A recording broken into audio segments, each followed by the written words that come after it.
Okay, so I feel very critique prone today, probably because last night I watched The Substance and it just made me go full Ignatius Riley from Confederacy of Dances.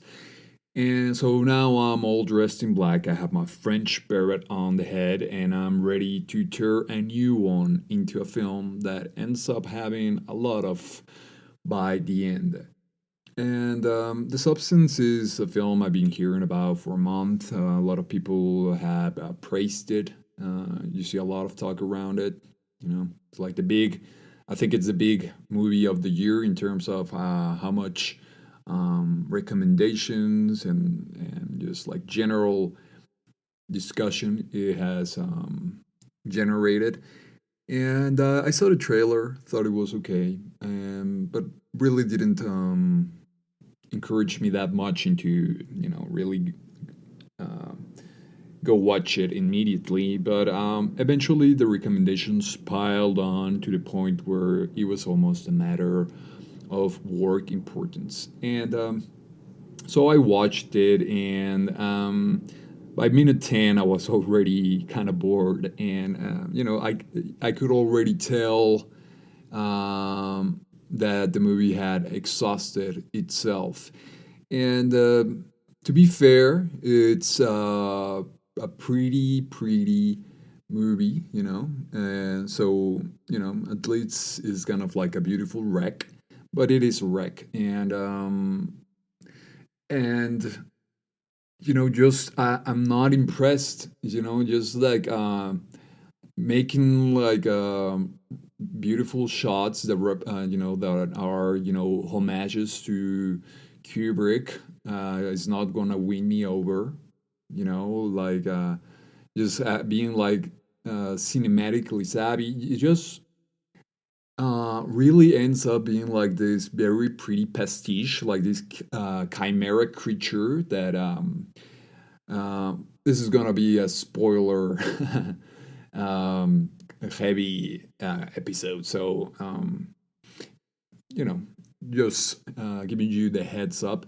Yeah, it ends up being like the same ugly amalgamation of just cinematic pastiche that doesn't work.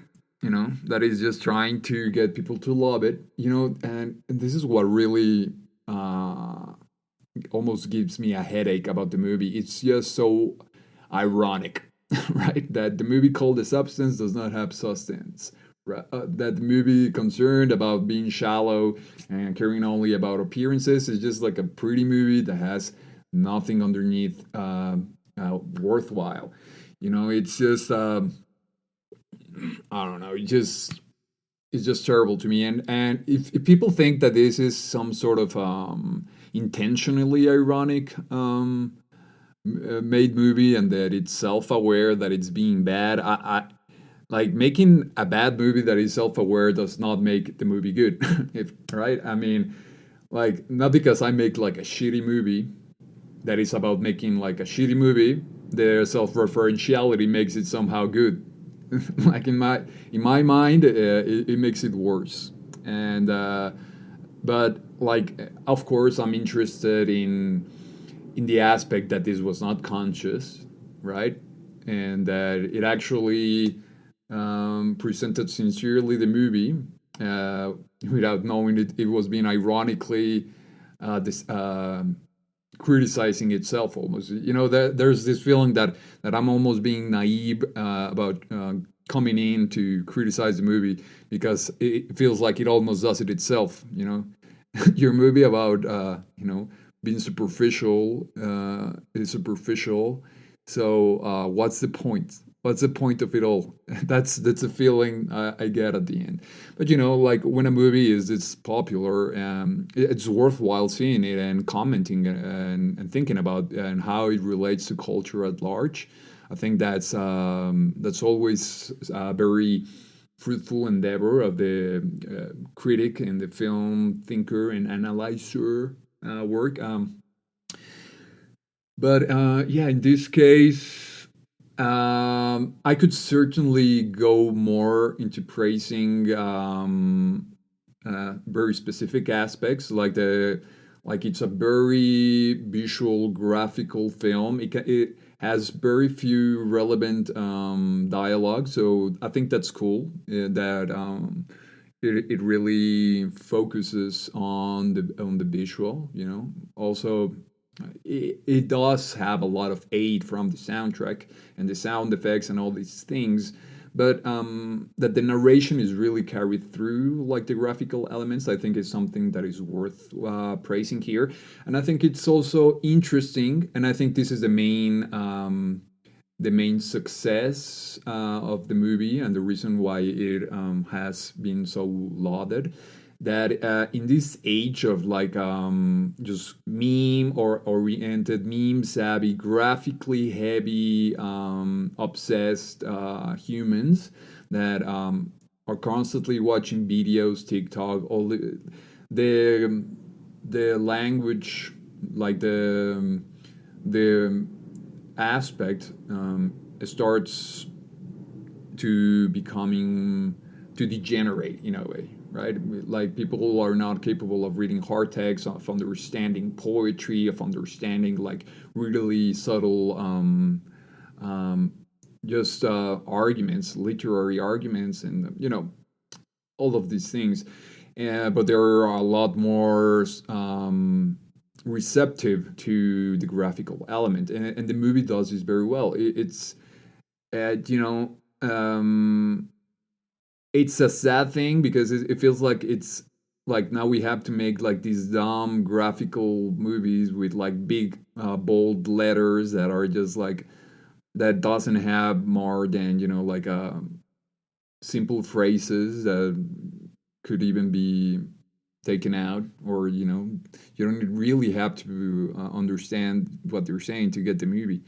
And yes, like for me, that is something praiseworthy, but also like in the context of the movie, just feels like it's made for dumb people, right? So like it just feels that it wasn't done really, like the roots of the project, and these sort of language, all of it is like kind of poison and rotten. So um in that sense, I couldn't really be I couldn't be more I can't be more sincere or more effusive in praising it, because it feels that it's done for the wrong reasons. That's how I would put it. And because none of these things really there's this sense that things don't cohere. There's not really a really underlying vision that precisely like a substance that really makes that can really justify all of the things that are going on. It just becomes like this um, graphical shallow stimulation, like a like a scrolling through a feed of different like pretty things, and I get all the references, like and I like all of it, like I like the Kubrick, I like David Lynch, I like the Cronenberg, like one of the most funny things is that, and this also I find it almost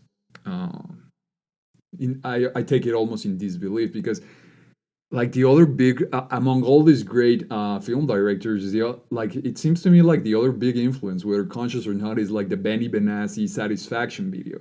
And I quite even though I kind of said it tongue in cheek like that, the whole movie is just the Benny Benassi Satisfaction musical video turned into a feature film. There's something about that is not just a joke. I mean it. Like the color palette, all of it is.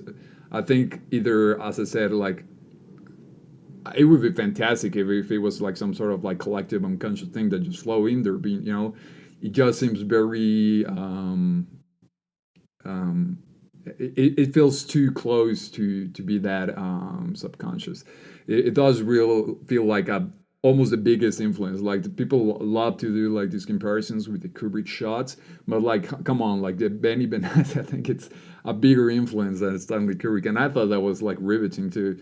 That's absolutely crazy.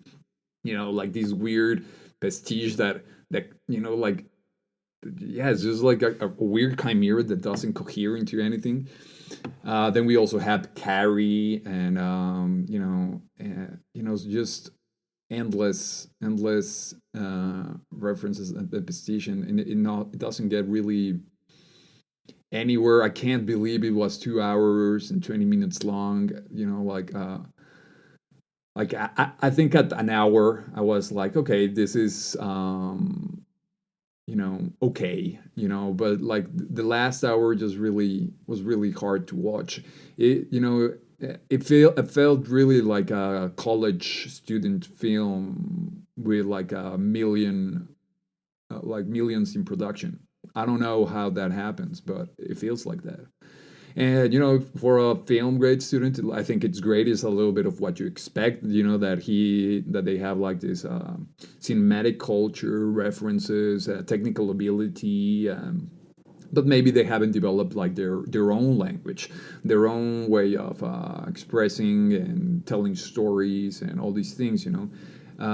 So in that sense, it's like a fantastic film, student film level kind of thing. But like going forward, like to the level of popularity it has right now, and to be commended, like as a great film, almost probably like the most lauded in the year. I think it's ridiculous. And you know and even like the technical aspects which are done so well, like they become there's a point where it just doesn't work at all, like and it becomes like this sort of slapstick comedy, and I was just laughing at how bad it was. It's just surprisingly bad. For example, when she transforms into the really old person after like Sue kind of tried to drain her completely away, and she has to switch back.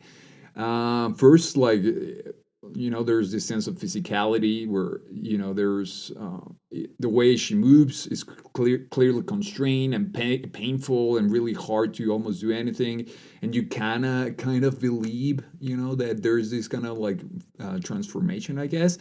But for some reason they decide to um not do that anymore, and then she just starts running like a 5-year old everywhere, and like it just becomes obvious that it's a suit, and it becomes like this slapstick kind of Scooby-Doo chase, and it's just so awful. And then Sue gives like this is Sparta kick, and she flies away like 5 meters off into a table. Just so bad, so bad. Oh, and yeah, also, the Herbert West reanimator. We also have that elements. Just I'm just listing all the references and pastiche things going on in here. That that's it. That's it. It's just there's nothing else than that. It's an empty film. And and yeah, it's just so obvious and so ironic that I feel like a fool having to make it like clear. But this is about the state of our culture and us as spectators and our capacity for understanding that is now limited to just like this, like a constant like media obsessed, meme obsessed, like media reference obsessed, and that's all there is. There's no need for substance, for any kind of depth to anything. It's just not that you would be able to like even appreciate depth with like the level of concentration and attention span that people have now. right? So yeah, it's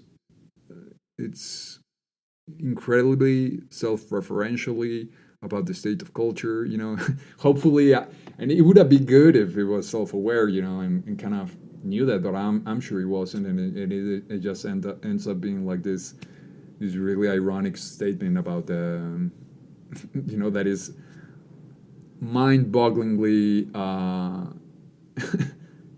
just incredible to see how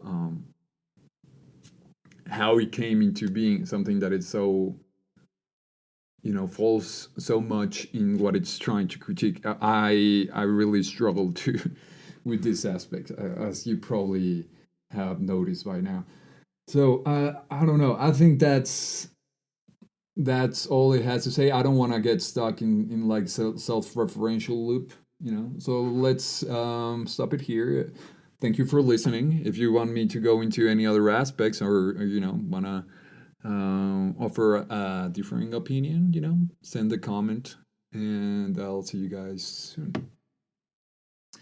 So it's me again. Actually, there is something else that I wanted to talk about, and that I kind of forgot, and it is how interesting I found the comparison with kind of AI art, and the whole discussion about AI and art, and how this might start affecting even the views we have of it. And I don't want to make necessarily like any assumptions about uses of AI in this film, but it definitely seemed to have a sort of similar creation process, where these endless combinations of previous art are just kind of mixed and hope that that somehow makes something new. And but this almost Frankenstein attempt at creating life and substance, right? By just mixing together elements that were alive previously, and thinking that that process brings something really new. And like all of the big productions seem to, be going that route, like the movie production companies don't really want to risk that often going into like new creations, new attempts of things, and instead prefers just to indulge in this endless recombination and resuscitation, and continuously just sucking out, like the that juice out of like the cadavers, like of Star Wars, like other franchises like Harry Potter, and you know all of this. And but I thought it was interesting to note that even in this like supposedly more artistic, more innovative film of the year, it's also just pastiche, and in a sense, probably worse than sometimes some of the AI art that you find, but yeah, I thought that was also interesting how, and I thought, you know how it could start affecting the way we view things, we produce art, and all of these different aspects. I thought it was interesting if it was indeed produced, without AI. I thought it was interesting that it had this kind of AI feel to it. So there, I think that's really the end, and thank you.